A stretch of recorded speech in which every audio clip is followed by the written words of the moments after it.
बिलावल ने पाकिस्तान के विदेश मंत्री बिलावल ने सारी हदें पार कर दी। पीएम मोदी के खिलाफ आपत्तिजनक टिप्पणी की बिलावल ने। कश्मीर मुद्दा उठाने के बाद गुजरात का मुद्दा उठाया यूनाइटेड नेशंस में। प्रधानमंत्री मोदी को आरएसएस का प्रधानमंत्री कहा। भारत के नहीं बल्कि आरएसएस के प्रधानमंत्री और विदेश मंत्री हैं जयशंकर के लिए शब्द इस्तेमाल किए।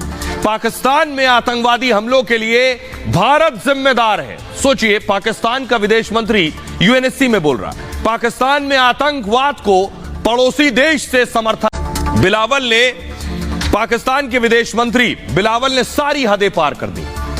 पीएम मोदी के खिलाफ आपत्तिजनक टिप्पणी की बिलावल ने। कश्मीर मुद्दा उठाने के बाद गुजरात का मुद्दा उठाया यूनाइटेड नेशंस में।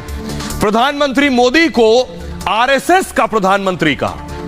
भारत के नहीं बल्कि आरएसएस के प्रधानमंत्री और विदेश मंत्री हैं जयशंकर के लिए शब्द इस्तेमाल किए। पाकिस्तान में आतंकवादी हमलों के लिए भारत जिम्मेदार है। सोचिए, पाकिस्तान का विदेश मंत्री यूएनएससी में बोल रहा है पाकिस्तान में आतंकवाद को पड़ोसी देश से समर्थन मिल रहा है।